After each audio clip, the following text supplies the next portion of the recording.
오늘 오전에 미국 출장길에서 돌아온 전재수 장관이 오늘 인천국제공항에서 기자회견을 열었습니다. 기자들과 만나서 해수부가 흔들림 없이 해양 수도를 만드는데 매진할 수 있도록 일할 수 있도록 장관직을 내려놓는 것이 온당하다고 생각한다. 이렇게 입장을 밝혔습니다. 지금 해수부가 부산으로 지금 이전해서 이사를 하고 있는 장면들이 아마 여러분들 사진을 통해 보셨을 건데요. 해수부가 지금 부산으로 이전을 시작했습니다. 근데 해수부가 딱 부산에 지금 이전하는 와중에 전재수 장관이 통일교 게이트에 연루가 돼서 지금 장관직을 오늘 사퇴를 했고 아마 오늘 중으로 대통령의 재가가 날 것 같습니다. 일단 이 워낙 구체적인 진술이 나오다 보니까 전재수 장관 입장에서도 지금 도저히 본인이 장관직에 있으면서 이 문제를 해명하는 게 굉장히 큰 파문일 것 같다라는 판단을 내린 것 같습니다. 물론 전재수 장관은 현재 현역 의원이기도 합니다. 삼선 의원이죠. 한데 일단 장관직을 내려놓고 법정 투쟁을 벌이겠다. 이런 의미인 것 같습니다. 글쎄 수사를 해봐야 되겠지만 특히 4천만 원과 명품 시계 2개 줬다. 이런 진술이 지금 나왔기 때문에 글쎄 이거를 지금 피해갈 수 있을지는 한번 앞으로 지켜보도록 하겠습니다.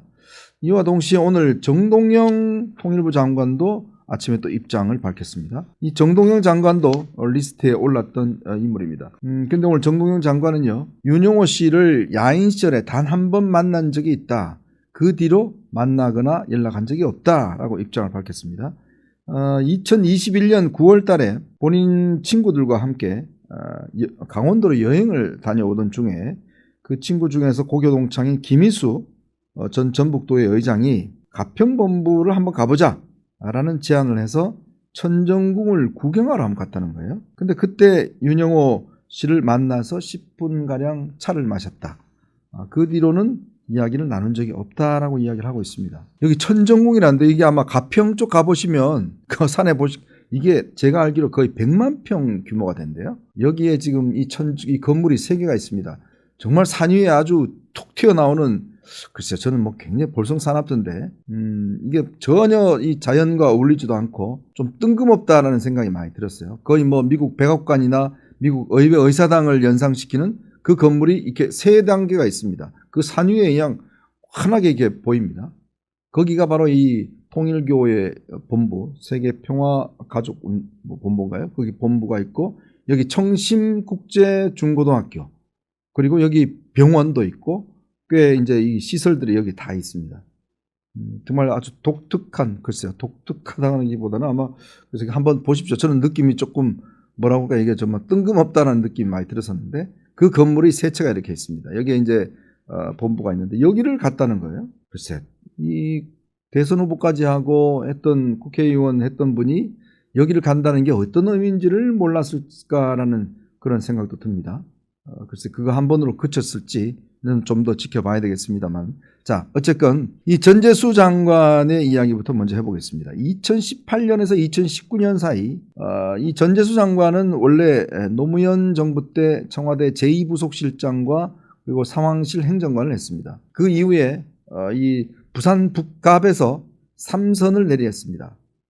전재수 의원은 지난 총선 때도 부산 전역이 다 국민의힘이 이 국회의원 될 때도 유일하게 혼자만 수성을 했습니다. 그만큼 이 지역구 관리를 굉장히 잘한 대표적인 의원이라고 할 수 있어요. 그리고 동네 가면 재수야 재수야 부를 정도로 지역 주민들과도 굉장히 친감 있게 그렇게 정치를 하는 분으로 알려져 있습니다. 여러 가지 면에서 좋은 평가를 많이 받고 있습니다. 그런데 이제 지금 이번에 해수부 장관이 되면서 지금 다음 부산시장 선거를 거의 출마가 유력시 됐던 분입니다. 박형준 시장과 이제 부산시장을 놓고 지금 다투기로 거의 확정이 됐다라고 할 정도, 90% 정도까지 온 것 같아요. 자, 그런데 이 복병을 만난 겁니다. 이 통일교 게이트에 연루가 됐는데 왜 이 전재수 장관에게 통일교가 접근했을까? 이걸 보면 이분이 이제 2018년 19년이면 문재인 정부 때고 꽤 그때도 이 친문 세력의 어떤 핵심으로 알려져 있었죠. 근데 통일교가 원래 문선명 총재 시절에 1981년입니다. 그때부터 한일 해저 터널, 국제 하이웨이 한일 터널 이 구상을 문선명 교주가 밝힙니다. 사실 일본과 우리나라가 이제 연결이 돼서 지금 도보 해협에 이제 영국과 프랑스가 이게 지금 돼 있지 않습니까? 해저 터널이 돼 있는데 사실은 일본은요 예전에 이제 이 우리 일제 강점기부터 끊임없이 이 추구해 왔던 게 바로 한일 해저 터널입니다. 즉 일본이 섬나라이기 때문에 대륙과 연결되어 있는 통로를 마련하기 위해서 한일 이쪽 밑으로 이제 해저 터널 이게 한 200km 정도 된대요. 200km 정도 되는 거를 이제 터널을 뚫어서 거기를 이제 우리나라 부산으로 이어지면서 대륙으로 진출한다 이런 계획이 있었고, 근데 이제 그러다가 1981년도에 이제 문선명 총재가 이 문제를 이제 공식적으로 들고 나오면서 그 다음부터는 통일교 내에 이런 사업본부도 만들어지고 꽤 추진을 했습니다. 특히 노태우 대통령도 일본 국회 연설에서 한일 해저 터널을 공식적으로 제안하기도 했고요. 근데 이게 지금 사업비만 한 100조 정도 들어간다고 그래요. 천문학적인 이 금액이 들어가고, 그리고 아무래도 우리가 반일 감정이 꽤 있기 때문에 왜 우리가 일본의 대륙 진출을 도와주느냐 뭐 이런 지금 반발이 있었고, 그런데 2021년도에 김종인 당시에 이제 위원장이 이 문제를 다시 제기를 하고 나옵니다. 한일 해저 터널 문제를 다시 제기를 하고 나오는데 그때 이 전재수 의원은 반대를 했어요. 이거는 일본에 별로 관심도 없을 뿐만 아니라 그렇게 우리가 경유지로 부산이 사용되는 것을 안 된다, 신중해야 된다 이런 발언을 한 적이 있습니다. 자, 그렇다 보니 아마 통일교 입장에서는 전재수 의원을 뭔가 좀 본인들에게 설득을 하면 한일 해저터널 사업이 좀 원활해질 것 같다라고 해서 부산에서 부산 지역에 있는 그 통일교 신도들이 한 600명 모인 데서 거기서 전재수 의원이 뭐 강연도 하고 그다음에 천정궁을 가서 거기서 참어머니라고 하는 한학자 총재를 만났다. 자, 이런 게 지금 이 윤영호 전 세계본부장의 지금 지난 8월달 특검 진술입니다. 특검에서 그런 진술을 했다는 거예요. 그러니까 이게 이 돈 4천만 원 주니까 이거 받아도 되나 뭐 이러면서 받았다는 그런 이야기도 지금 거기에 들어가 있습니다. 이 윤영호 전 본부장이 이제 한학자 총재한테 올리는 특별 보고서가 있어요. 그 보고서에 이런 내용들이 자세하게 들어가 있다는 것도 지금 알려진 사실입니다. 그리고 이 시계 같은 경우도 까르띠에와 불가리 시계가 이 제품명까지 나왔어요. 시계 2개를 줬다는 거죠. 그만큼 이 진술에 대한 어떤 이 구체성이 있습니다. 근데 지금 전재수 지금 장관은 전혀 뭐 간 적도 없고 만난 적도 없다. 모든 사실을 다 부인하고 있는 그런 상황입니다. 근데 이게 진술이 지난 8월 달에 이미 나왔다는 거 아닙니까? 그때 윤영호 전 본부장이 이 진술과 함께 임종성 전 의원은 경기도 의회 의원 출신이고 재선 의원입니다. 경기도 광주에서 국회의원을 했는데요. 7인의 멤버입니다. 즉 7인회라는 것은 이재명 대통령의 측근 7인의 그룹이 있습니다. 아마 여러분 이분 이렇게 이야기하면 잘 기억하실 텐데 옛날 후쿠시마 원전 사태 때 집회에 나와서 후쿠시마 오염수를 먹느니 제가 똥을 먹겠습니다 라는 이야기를 해서 그때 꽤 화제가 됐던 인물이죠. 근데 이분이 지금 뇌물 혐의로 징역 12년을 구형받고 있어요. 그렇게 지금 좀 다른 혐의로 해서 이미 사법 처리가 될 그런 상황입니다. 자, 일단 통일교 측에서 지금 제기하고 있는 여야 정치권 접촉한 의원들 보면 일단 전재수 장관, 임종성 전 의원 있고 여기에 정동영 장관도 있죠. 자, 이종석 국가정보원장도 있습니다. 이종석 국가정보원장은 지난 대선 전에 이분을 아마 이 윤영호 씨가 이쪽 통일교 측에서 만났다는 것이고요. 아무래도 이제 통일교가 북한과 관련된 일을 많이 하니까 아마 그런 상황에서 만난 것 같고, 여기서 바로 정진상 씨가 등장합니다. 이 정진상 씨가 왜 등장할까? 이게 2022년도에요. 마이크 펜스 전 미국 부통령이 방한을 하게 됩니다. 방한을 해서 이 정치 후보들하고 이제 면담 날짜를 잡는 건데, 그때 이제 여기도 나경원 의원이 등장해요. 나경원 의원이 중간에서 윤석열 전 대통령과 펜스 부통령의 만남을 주선했다라는 측면에서 이제 나오는 것이고요. 그 다음에 그때도 이재명 후보 측에서도 뭔가 접근해서 했는데, 그때 이재명 후보는 직접 만나지는 않고 위성락 안보실장과 지금 김현종 1차장 두 사람을 만났다는 거죠. 그렇게 해서 접근했다는 건데, 그때 접촉 창구가 정진상이었다. 즉 통일교가요, 이게 굉장히 대관 로비에 아주 신경을 많이 쓰는 집단입니다. 왜냐하면 본인들의 어떤 정당성 또 이런 것들을 확보하기 위해서 그러니까 이게 윤영호 씨가 남긴 글을 정화통화 이런 걸 보면 어프로치를 많이 했다는 거 아니겠어요? 지금 이 여권, 현 여권의 뭐 두세 개 어프로치, 이쪽도 마찬가지고 양쪽에 다 했고, 특히 원래 우리는 민주당하고 더 가깝다 이런 이야기를 했어요. 사실 이번에 이 특검이 국민의힘하고 관계를 규명하려고 했던 건데 알고 보니까 민주당하고 관계가 더 드러나 버린 겁니다. 지금 이 아까 제가 말씀드렸던 이분들 말고도 지금 더 추가적인 지금 거론되는 분들이 있어요. 즉 통일교 측으로부터 후원금이나 뭐 이런 걸 받았던 사람들, 그 다음에 당시 통일교가 매년 하는 평화 서밋이라고 있습니다. 거기에 참석했던 현역 국회의원들 누군지 뭐 이것도 지금 관심사예요. 그러니까 그만큼 이 로비 자체가 지금 권성동 의원이 이제 1억 받았다는 혐의로 구속됐잖아요.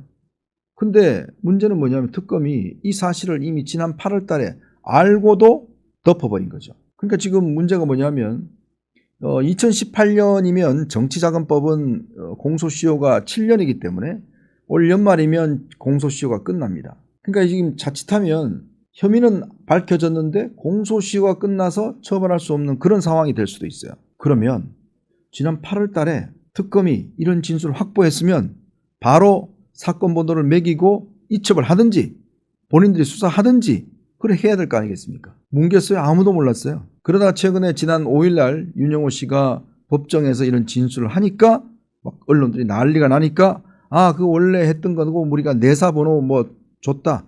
우리가 국수본에 넘기겠다. 그래서 9일날 국수본에다가 넘겼어요. 국가수사본부에. 기가 막히죠. 뻔히 알고 있으면서 숨겼다가. 저는 어떤 그런 생각이 들더라고요. 왜 여러분 이 김건희 특검의 검사들이 한번 왜 집단적으로 전부 다 다시 돌아가겠다. 우리 검찰로 돌아가겠다. 이거 한번 시위한 적 있죠. 이게 혹시 이것 때문 아닌가? 왜냐하면 검사들은 알았을 거 아닙니까? 이 진술이 있다는 거. 근데 보니까 수사를 안 해?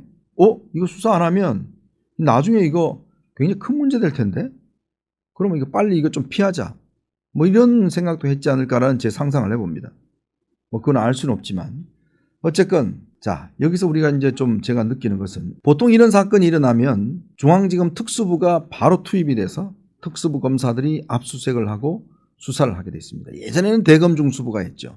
대검중수부가 투입돼서 그러면 한 2, 3개월이면 충분히 수사 결과가 다 나옵니다. 예전에 뭐 나라종금 사건 뭐 등등 이런 사건이 있고 노하우가 있기 때문에 됐어요. 근데 이번에는 검찰이 소식이 없습니다. 왜 그러냐면 검수완박 때문에 검찰이 지금 1차 수사권을 내년 지금 10월 달에 검찰청이 해체가 되지 않습니까? 그런 상황인데도 불구하고 지금 검찰이 총장도 없습니다. 그리고 지금 대장동 항소 포기 사태로 인해서 새로 들어온 지도부가 전부 다 여당과 가까운 지도부예요. 그러다 보니 뭐 수사에 대한 의지도 없습니다. 그리고 뭐 이거 수사할 수 있는 역량 지금 뭐 의지도 없고 힘도 없고 검찰총장도 없고 그러니까 검찰이 지금 손을 놔버린 거예요. 즉 검찰이 이 권력에 대한 부패 수사에 손을 놔버리니까 누가 합니까? 그럼 공수처가 해야 되잖아요. 공수처 지금 개판 1분 후입니다. 검사가 없어요. 최근에도 검사 몇 명이 나가버렸습니다. 비전이 없다고. 지금 공수처장 다 기소가 돼 있습니다. 누가 수사합니까? 공수처는 이제 의미 없는 집단이 돼버렸어요. 아무 의미가 없어요. 수사 능력이 제로입니다. 수사할 수가 없어요. 그러면 이제 경찰밖에 없는데 경찰에 국수본에 넘겼는데 국수본에서 지금 팀을 만들었어요. 이 특별수사팀을 만들었는데 팀장이 누구냐? 총경급입니다. 총경. 지금 총경이 이게 팀장이었고 이게 지금 일이 되겠습니까? 이게 지금. 보통 이런 거 같은 경우는 중앙지검이 맡을 때는 사차장이나 이런 차장급 검사가 맡아서 총괄 지휘를 하게 되고 부장검사 하게 되는데 지금 경찰은 총경이 이거 지금 팀장을 맡고 있어요. 그리고 이런 권력형 사건에 대해서 경찰이 수사를 해본 적이 없습니다. 그리고 이 정치자금 수사는요 굉장히 수사하기 어렵습니다. 왜? 진술밖에 없기 때문에 증거 찾기가 무진장 어렵습니다. 그러면 아마 검찰 같았으면 오늘 압수수색 들어갔을 거예요. 바로 일단 전재수 장관 집, 핸드폰 등등에 대한 것들 압수수색할 거예요. 왜? 증거 확보가 중요하니까. 증거 인멸에 시간을 안 줘야 되잖아요. 그러면 제가 볼 때는 오늘 검찰 같았으면 바로 지금 정동영 장관, 그다음에 전재수 장관, 이종석 국가정보원장 압수수색 나왔을 겁니다. 증거 확보가 이 사건은 핵심입니다. 근데 이제 뭐 수사팀 구성하고 뭐 사무실 짓기 마련하고 뭐 이런 거 언제 수사해요? 그러다가 뭐 증거인멸 다 해버리고 뭐 휴대폰 버려버리고 그럼 뭐 수사한 꽝이죠 이제. 속도입니다 속도.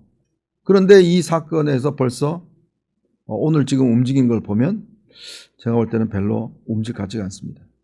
자 그러면 결국 이렇게 해서 수사가 안 되고 공소시효가 끝났는데요 해보니까 그러면 어떻게 되겠습니까? 다 말짱 도루묵이 되는 거죠.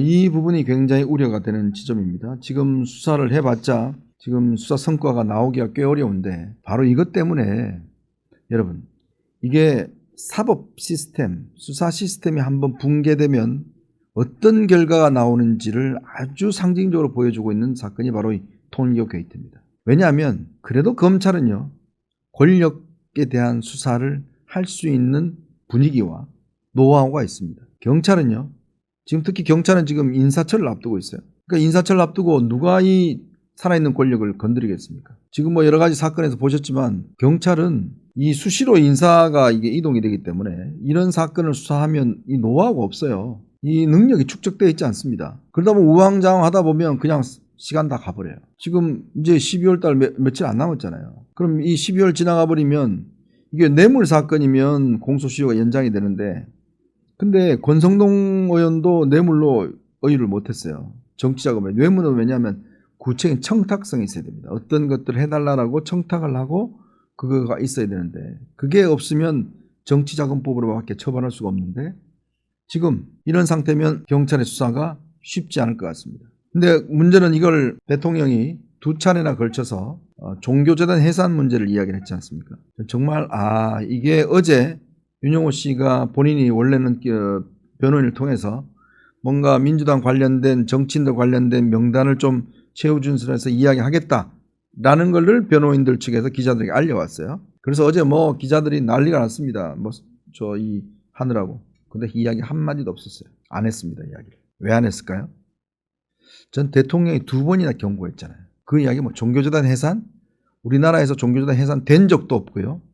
종교재단을 건드리는 것 자체가 굉장히 금기시되어 있습니다. 우리 헌법에도 그렇고. 근데 왜 그런 경고를 2번씩이나 했을까요? 저는 솔직히 대통령이 이런 정황들을 알았다고 봅니다. 지금 현직 장관 2명, 국가정보원장까지 지금 연루 의혹이 있는 거, 또 자기 최측근인 정진상 씨가 연루된 의혹이 있는 거, 이런 사건을 만약에 법정 진술을 통해서 세상에 알려지면 이거 막기가 쉽지 않습니다. 근데 지금 묘하죠? 자, 윤영호 씨는 지금 통일교 측하고 사이가 좋지 않습니다. 왜? 본인을 파문했거든요. 내쫓았거든요. 근데 윤영호 씨 입장에서도 보면 본인 부인이 통일교 재정국장을 했습니다. 돈 움직임을 누구보다 잘 알아요. 그러면 카드가 없을까요? 당연히 있겠죠. 자, 그럼 본인도 이제 뭔가 우리 뭐 좀 제가 좀 저한 용어입니다만 화투 칠 때 쇼당을 봐야 되지 않습니까? 패를 보여줘야 되고 할래 안 할래 보여줘야 되는 거예요. 나 이런 카드 있어. 딱 보여주고 자 받을래 말래 거래를 하는 거죠. 저는 그 작전이었다고 봅니다. 지난 5일날 법정 진술한 것도 가만보니까 특검이 내가 진술했는데 말도 안 해? 수사도 안 해? 이것 봐라. 5일날 슬쩍 이야기를 한 거죠. 막 난리가 나니까 이제 지금 특검이 막 공개를 했지 않습니까? 그러니까 대통령까지 나서서 지난 2일과 9일 2차례에 걸쳐서 조원철 법제처장한테 종교재단 해산을 이야기를 했죠. 그러면 이게 종교재단 해산이라는 게 민법으로밖에 되지 않는데 그럼 통일교 측에서 어떻게 했습니까? 어떻게 하든지 윤영호의 입을 막아야 되는 거예요. 그래야 본인들이 재단 해산이 안 됩니다. 지금요 통일교 재산이요 간단치 않습니다. 여러분 저 여의도 가시면 파크원 빌딩 있잖아요. 그 주차장 큰 거 건물 들어서 현대백화점 있는 거 그거 다 통일교 땅입니다. 그 전국에 뭐 골프장, 리조트 뭐 굉장히 많습니다. 지금 알펜시아 지금 뭐 저쪽 그 가시면 평창 거기 가시면 그것도 다 통일교고 뭐 전국 각지에 이 토지나 이런 게 엄청나게 많습니다. 그러면 자칫하면 재단이 해산돼 버리면 세금 혜택이나 이런 걸 받을 수 없게 돼 버리는데 그러면 그걸 통일교가 그냥 놔두진 않겠죠. 저는 아마 이런 글쎄 뭐 거의 드라마 같은 현상들이 벌어졌지 않았을까 그런 예상을 해봅니다. 근데 이제 일단 윤영호 씨가 특검에 진술한 사안이 있기 때문에 덮지는 못할 겁니다. 못하겠지만 아마 이제 정권 차원에서 보면 이거 확대되지 않기 위한 관리에 들어갈 수 있지 않을까라는 생각을 해봅니다. 앞으로 저희가 두 눈 부릅뜨고 한번 이 사건 수사가 어떻게 되는지 한번 지켜보도록 하겠습니다.